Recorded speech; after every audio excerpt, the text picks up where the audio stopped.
tiba. Banyak analis memandangnya sebagai hasil dari efek diplomasi Prabowo Subianto yang dalam beberapa bulan terakhir semakin menempatkan Indonesia sebagai aktor penting dalam percaturan geopolitik global, mulai dari isu kemanusiaan Palestina, stabilitas regional, hingga peran dalam misi perdamaian dunia. Di era Prabowo Subianto, diplomasi Indonesia di Timur Tengah tampak memberikan dampak nyata. Mulai dari ucapan belasungkawa Presiden Iran hingga tawaran bantuan penuh, hingga donasi warga Gaza yang memilih berbagi meski hidup dalam keterbatasan. Bahkan para tokoh seperti Vladimir Putin, Muhammad bin Salman, dan Raja Charles III turut menyampaikan dukungan. Penasaran kisah selengkapnya? Dengerin ceritaku sampai selesai. Pada akhir November 2025, bencana luar biasa menimpa Pulau Sumatera. Hujan deras yang dipicu siklon tropis, disebut siklon Senyar, bersama musim hujan, menciptakan banjir dan longsor dahsyat yang melanda sejumlah provinsi di Aceh, Sumatera Utara, dan Sumatera Barat. Korban jiwa membengkak. Menurut laporan terkini, lebih dari 860 orang tewas, ratusan masih dinyatakan hilang. Kerusakan fisik sangat parah, banyak infrastruktur hancur, akses ke desa-desa terpencil terputus, dan ribuan keluarga mengungsi ke shelter darurat. Lebih dari 1 juta orang dilaporkan mengungsi, sementara total dampak dirasakan oleh lebih dari 3,2 juta penduduk. Situasi ini memanggil perhatian dunia, terutama komunitas internasional dan negara-negara yang memiliki hubungan diplomatik kuat untuk mengerahkan bantuan kemanusiaan. Di tengah upaya besar-besaran yang digerakkan oleh pemerintah dan militer Indonesia, muncul gelombang solidaritas dari luar negeri. Beberapa hari setelah bencana, pada 1 Desember 2025, Sekretaris Jenderal Organization of Islamic Cooperation, OIC, H.E. Hussein Brahim Taha, menyatakan solidaritas mendalam kepada pemerintah dan rakyat Indonesia. Ia menyerukan seluruh negara anggota OIC untuk segera menyalurkan bantuan kemanusiaan bagi korban banjir dan longsor. Deklarasi ini bukan sekadar retoris. Dalam banyak kasus, OIC menjadi katalis mobilisasi bantuan darurat internasional dari logistik dasar sampai dukungan medis, terutama di komunitas Muslim global yang melihat Indonesia sebagai saudara. Tidak hanya organisasi multilateral, beberapa pemerintahan di Timur Tengah secara resmi menyampaikan belasungkawa dan kesiapan membantu. Misalnya, salah satu diplomasi aktif datang dari negara-negara yang disebut dekat dengan Indonesia dalam sejumlah kerjasama, meskipun belum semua menyatakan dukungan secara publik. Selain itu, beberapa negara di kawasan Teluk, seperti United Arab Emirates, UAE, menyatakan solidaritas terbuka. Mereka menyampaikan condong duka serta janji dukungan kemanusiaan dalam bentuk logistik atau finansial sesuai dengan kapasitas dan koordinasi diplomatik mereka. Relasi Indonesia dengan Rusia yang menguat sejak pidato kebijakan luar negeri bebas aktif 2025 memungkinkan adanya ruang bagi Rusia untuk menyatakan simpati dan membantu dalam bentuk teknis, terutama lewat jalur diplomasi maupun kerja sama bilateral lama. Belum ada publikasi luas tentang bantuan militer dari Rusia, tetapi kerjasama ekonomi dan diplomasi memungkinkan dukungan non-keuangan maupun politik, misalnya akses logistik, rekonsiliasi internasional, ataupun saluran distribusi bantuan kemanusiaan. Dalam pusaran tragedi Sumatera muncul kisah yang menyentuh. Warga dari kawasan terdampak konflik di Timur Tengah yang selama ini menerima bantuan Indonesia justru mengirimkan donasi kecil untuk membantu Indonesia. Meskipun klaim mengenai donasi $1.000 Amerika Serikat dari warga Gaza bernama Abu Ahmad terdengar dramatis dan simbolik, pemerintah Indonesia dalam menghadapi bencana langsung mengerahkan alat negara, termasuk militer, untuk tanggap darurat. Terjadi pembangunan jembatan darurat, Bailey Bridges, pengiriman air bersih melalui reverse osmosis portabel, serta airdrop logistik ke kawasan yang terisolasi. Aksi ini menunjukkan dua hal. Pertama, bahwa krisis sudah berada pada tingkat darurat nasional sehingga memerlukan mobilisasi besar. Kedua, bahwa negara memiliki kapasitas institusional setidaknya untuk merespons bencana besar. Namun kritik muncul dari sejumlah NGO dan pengamat. Sampai saat ini, pemerintah belum menetapkan status keadaan darurat nasional, meskipun dampak skala besar sudah terjadi. keterlambatan atau keberpihakan dalam menyalurkan bantuan dianggap sebagai salah satu kelemahan struktural, padahal kecepatan dan transparansi adalah kunci ketika ribuan jiwa terancam. Konteks global saat ini, dengan ketegangan geopolitik, krisis kemanusiaan berkelanjutan di berbagai belahan dunia, dan persaingan kekuatan besar memberikan peluang bagi negara-negara seperti Indonesia untuk membangun peran sebagai mediator dan simpul solidaritas. Pendekatan diplomasi bebas aktif yang ditegaskan Prabowo pada tahun 2025 mendekatkan Indonesia ke jaringan Timur Tengah dan negara-negara Muslim sambil menjaga ruang manuver di kawasan Eurasia dan global. Dalam situasi bencana, ini terbukti efektif. Solidaritas yang muncul bukan hanya dalam bentuk ucapan, tetapi mobilisasi nyata. Jika Indonesia mampu menjaga transparansi dan akuntabilitas distribusi bantuan, momentum ini bisa memperkuat posisi diplomasi RI di dunia sebagai negara dengan pengaruh moral dan jaringan luas. Namun demikian, muncul pula pertanyaan kritis. Apakah bantuan datang semata-mata atas solidaritas kemanusiaan atau sebagai bagian dari strategi geopolitik untuk memperkuat koalisi politik, memperluas pengaruh, atau menyusun blok aliansi baru di kancah global? Sejak resmi menjabat sebagai Presiden RI ke-8 pada Oktober 2024, Prabowo menegaskan komitmen Indonesia terhadap kebijakan luar negeri bebas dan aktif. Dalam pidato resminya di Saint Petersburg International Economic Forum 2025, pada 20 Juni 2025, ia menekankan bahwa Indonesia akan terus menjalin kerja sama damai dan ekonomis tanpa mengikat diri ke blok kekuatan, meskipun secara ekonomi Indonesia terlibat dalam blok ekonomi global. Menurut para analis, pendekatan ini membuka ruang diplomasi baru. Indonesia dapat memperkuat hubungan dengan negara-negara Timur Tengah, sekaligus mempertahankan relasi tradisional dengan kekuatan besar seperti Rusia. Hal ini menjelaskan mengapa dalam krisis kemanusiaan di Sumatera, respons dari negara-negara yang selama ini membangun kedekatan dengan Indonesia cepat dan nyata. Dengan demikian, solidaritas yang mengalir tak sekadar isyarat moral, melainkan manifestasi dari jaringan diplomasi dan janji kerjasama global yang dipupuk sejak lama. Pengaruh Prabowo Subianto di panggung global, setidaknya dalam narasi diplomasi dan solidaritas, tampak nyata hubungan baik dengan negara-negara Timur Tengah dan kebijakan bebas aktif membuka ruang bagi respons internasional ketika Indonesia dilanda bencana besar. Namun, sebagai pengamat kritis, saya melihat dua hal penting.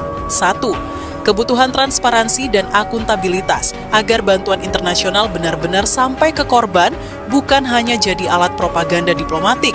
Dua, potensi politisasi solidaritas ketika bantuan kemanusiaan bisa menjadi alat untuk memperkuat posisi geopolitik atau domestik, terutama terhadap kritik hak asasi, kebijakan dalam negeri, atau sejarah militer politik. Narasi solidaritas global harus selalu disertai data, verifikasi, dan akuntabilitas, agar bukan menjadi sekadar retorika manis, tetapi pembuktian komitmen terhadap kemanusiaan dan keadilan. Dalam pekan terakhir November 2025, Teheran secara terbuka menyatakan kesiapan menerima kunjungan kenegaraan Presiden Prabowo Subianto yang menurut pernyataan Duta Besar Iran untuk Indonesia Mohammad Borojerdi telah menerima undangan resmi. Pernyataan publik ini dipublikasikan berbarengan dengan rangkaian acara peringatan 75 tahun hubungan diplomatik RI-Iran yang memberi landasan simbolik bagi peningkatan hubungan bilateral. Secara paralel, Presiden Iran Masoud Pezeshkian menyampaikan belasungkawa dan menyatakan kesiapan Tehran mengirimkan bantuan kemanusiaan setelah banjir besar di Sumatera. Pernyataan serupa diliput oleh beberapa media Iran dan agen berita regional. Pernyataan resmi semacam ini menandai adanya dorongan diplomatik untuk menegaskan solidaritas yang bersifat negara ke negara. Pergeseran berikutnya yang signifikan adalah penggunaan kekuatan militer domestik untuk operasi tanggap darurat. TNI mengerahkan kapal, pesawat, dan kendaraan berat untuk evakuasi, distribusi logistik, dan pemulihan infrastruktur dasar. Laporan Reuters menyebut eskalasi pengiriman aset militer untuk mendukung upaya penyelamatan dan distribusi bantuan. Penggunaan aset militer, meskipun efektif untuk kecepatan respons, juga membuka pertanyaan tentang mekanisme kontrol sipil, transparansi aliran bantuan, dan potensi politisasi operasi kemanusiaan. Beberapa LSM menyoroti bahwa belum ada penetapan status darurat nasional yang formal meskipun dampak sudah masif. Tanpa status seperti itu, jalur pendanaan darurat dan mekanisme akuntabilitas bisa terhambat, sebuah isu penting apabila bantuan internasional besar masuk ke wilayah terdampak. Beberapa pemimpin dunia menyampaikan belasungkawa resmi dan kesiapan membantu. Perdana Menteri Jepang Sanae Takaichi menulis pesan belasungkawa dan menyatakan komitmen Jepang untuk menyalurkan bantuan kemanusiaan. Pernyataan ini dipublikasikan dalam saluran diplomatik regional pada awal Desember 2025. Vladimir Putin juga mengeluarkan pernyataan duka cita yang disebarluaskan melalui perwakilan diplomatik Rusia. Malaysia, menurut laporan media sosial dan liputan lokal, telah mengirimkan pasokan medis dan tim dokter ke wilayah terdampak. Semua pernyataan dan kiriman ini memiliki nilai praktis, namun juga dimaknai sebagai tindakan diplomasi publik. Dari perspektif geopolitik, respons semacam ini memberi ruang bagi donor untuk menegaskan soft power. Bantuan, selain meringankan penderitaan, dipakai pula sebagai alat memperbaiki citra, memperdalam pengaruh, dan memperkuat hubungan bilateral atau multilateral. Kisah yang tersebar di media sosial, seorang warga Gaza bernama Abu Ahmad yang menyumbangkan sekitar $1.000 Amerika untuk korban banjir menjadi simbolik dan viral. Namun, pemeriksaan cepat menemukan bahwa jejak sumber utama adalah unggahan di platform sosial dan belum terkonfirmasi oleh Badan Kemanusiaan Independen atau media arus utama. Dalam krisis informasi, kisah suasana seperti ini mudah menjadi alat retorika, menguatkan narasi saling bantu antar umat beriman, dan memperkuat citra politik luar negeri Indonesia. Sebagai pengamat, harus dicatat bahwa narasi emosional yang tidak terverifikasi dapat dimanfaatkan untuk kepentingan politik domestik maupun regional.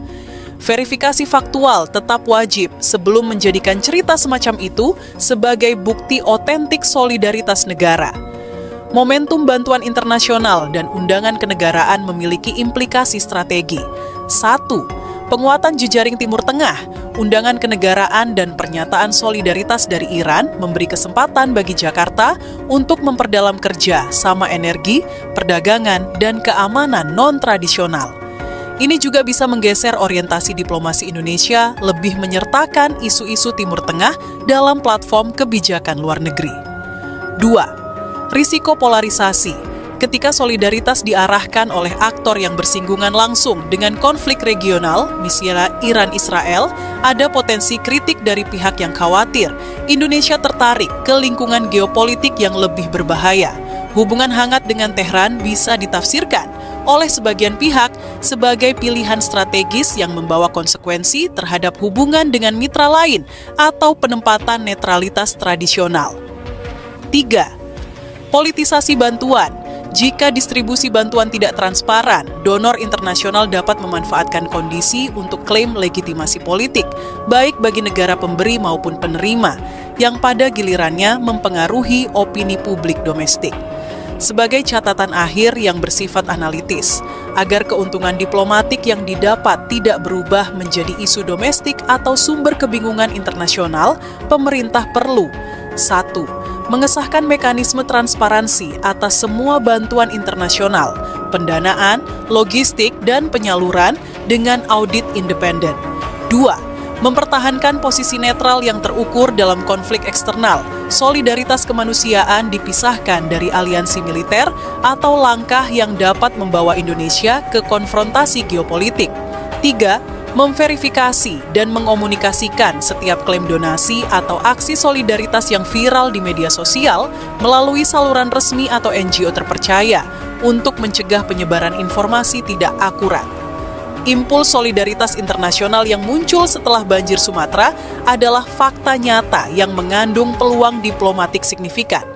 Namun, baik manfaat maupun risiko dari momentum ini akan sangat bergantung pada kualitas tata kelola, transparansi, dan kemampuan Indonesia membaca serta menavigasi dinamika geopolitik yang kompleks. Respons internasional terhadap krisis banjir Sumatera menunjukkan bahwa tragedi kemanusiaan sering menjadi titik temu kepentingan politik, diplomasi, dan solidaritas global.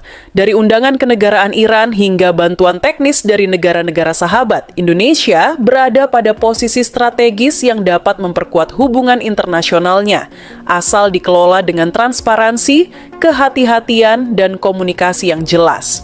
Di sisi lain, dinamika media sosial dan kisah-kisah viral yang belum terverifikasi memperlihatkan pentingnya verifikasi informasi dalam situasi darurat agar empati tidak dimanfaatkan untuk kepentingan politik atau manipulasi opini publik.